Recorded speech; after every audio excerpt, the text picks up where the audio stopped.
Jill McGilvray, and I serve as the chair of the Langham Partnership Australian Board and of the International Council. And I'm reading day 17 of our Advent Reflections, and they're words written by Wilfredo Wygant, who is from Argentina. He's the coordinator of Langham preaching for the southern cone of Latin America. He's an author who has had books published by Langham. He's a wonderful poet.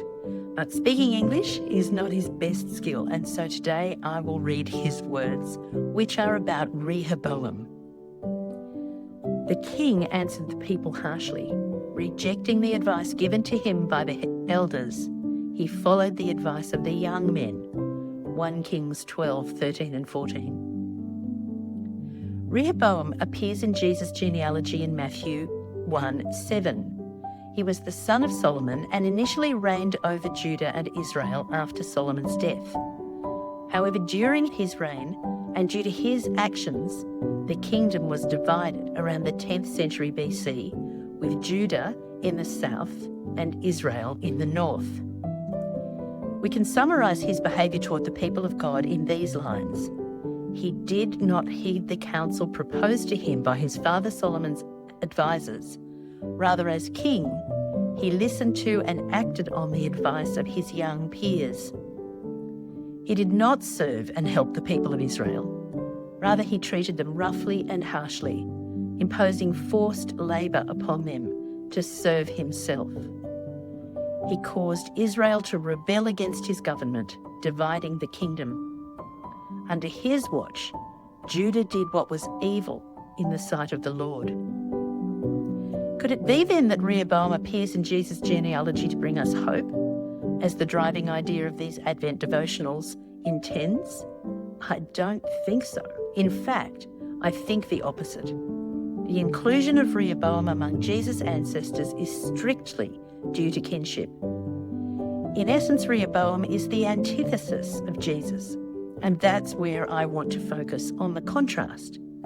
Through the tension between one character and another, we find hope, seeing the kind of king that Jesus is. The Gospel of Luke presents Jesus in the same land that Rehoboam ruled almost 1,000 years earlier, called Galilee in the 1st century. In Luke 7:11 to 17, we see Jesus passing through the village of Nain and seeing a funeral procession, a widowed mother on her way to bury her only son. The widow's situation of loss, vulnerability and social risk touches Jesus. He is deeply moved. Animated by that compassion, which is suffering with or suffering alongside, Jesus addresses the widow's grief with words of tenderness and comfort. Then he uses this authority to command resurrection and life to the deceased young man and restores him to his mother.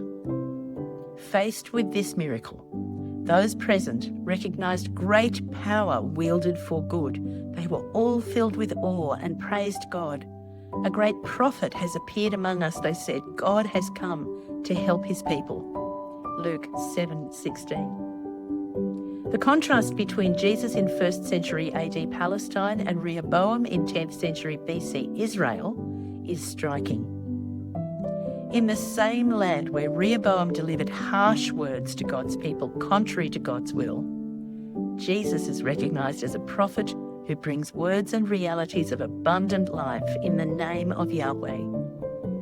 In the same land where Rehoboam refused to act as a servant of the people, Jesus is recognized as the one who comes to help the people on behalf of God. In the same land where Rehoboam treated its inhabitants with brusqueness, inconsideration and coercion, Jesus treated them with compassion and tenderness in the power of God. In the same land where Rehoboam divided the kingdom, Jesus united the inhabitants of Palestine and neighbouring nations by inviting them to be part of God's kingdom through faith in him. What child is this that we remember in Advent? It is this Jesus, attentive, empathetic, compassionate, gentle, acquainted with suffering, powerful in restoring life, worthy of our faith and our following. This is who draws near to us in Advent.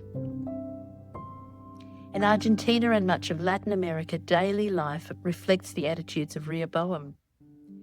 Governments serve the leaders, not the people. Churches peddle religious wares rather than form communities of care and worship. Policies pit against rather than pull together.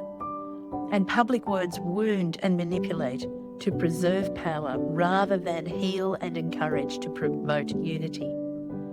On a continent whose rulers have lost credibility and do not provide inspiring leadership models, Jesus, the antithesis of Rehoboam, is who we need.